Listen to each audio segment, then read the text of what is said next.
Mire, las labores que yo desarrollé antes, y solo para aclarar, yo fui coordinador del Mecanismo Especial de Seguimiento para Nicaragua de la Comisión Interamericana de Derechos Humanos y posteriormente fui experto independiente del Grupo de Derechos Humanos para Nicaragua del Consejo de Derechos Humanos de Naciones Unidas. Esas fueron mis dos funciones.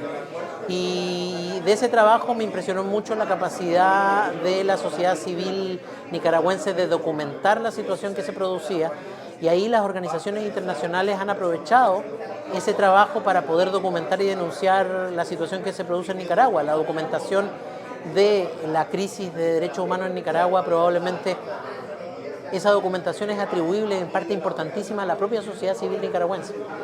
Eso es bien impresionante.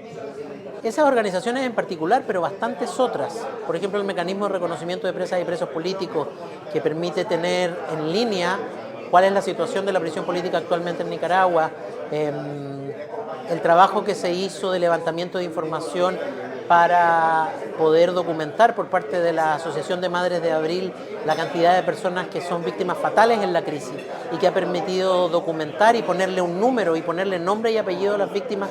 Ha sido fundamentalmente un trabajo en que han colaborado las organizaciones internacionales, pero la sociedad civil nicaragüense lo ha hecho posible.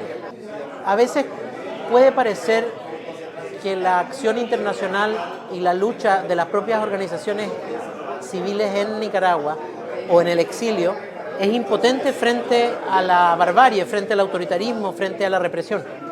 Pero la historia nos muestra que eso no es así. Lo que ocurre es que el sufrimiento a veces produce desesperanza, pero esto ha ocurrido otras veces en nuestro continente. La acción internacional y la lucha de las sociedades civiles produce efectos y a veces no son todos los que uno quisiera. Pero la historia nos muestra que tarde o temprano va a haber un proceso transicional. Y siempre lo repito, es importante estar preparados para ese proceso transicional. ¿Cuáles van a ser las características de la transición nicaragüense?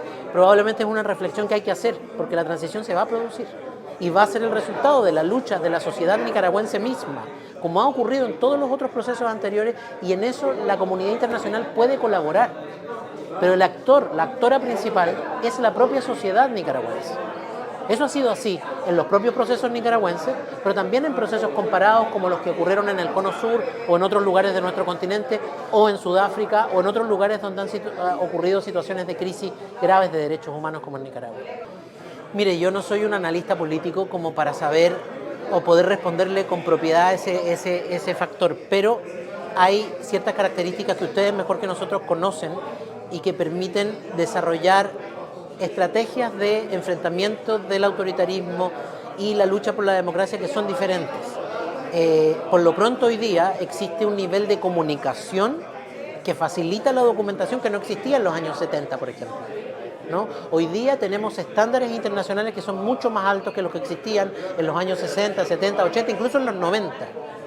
Hay, por lo tanto, un montón de factores que hacen que las características de la situación nicaragüense sean distintas, y ahí existe una oportunidad de reflexionar sobre nuevos estándares para la transición nicaragüense, como les decía hace un rato atrás, ¿no? Esta transición va a producirse tarde o temprano, eso nos lo dice la historia.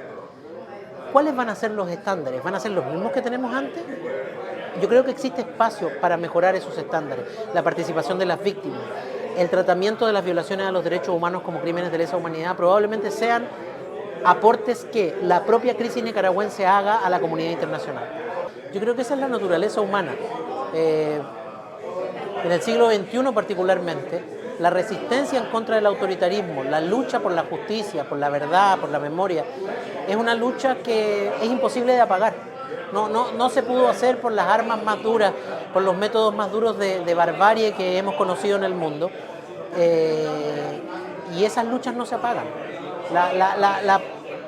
La propia vitalidad de la diáspora nicaragüense, la propia vitalidad de la agenda nicaragüense en los órganos internacionales demuestra que es posible seguir luchando por una situación que tarde o temprano va a cambiar, gracias precisamente a esta actividad que desarrolla la propia diáspora, el exilio y la propia resistencia dentro de Nicaragua.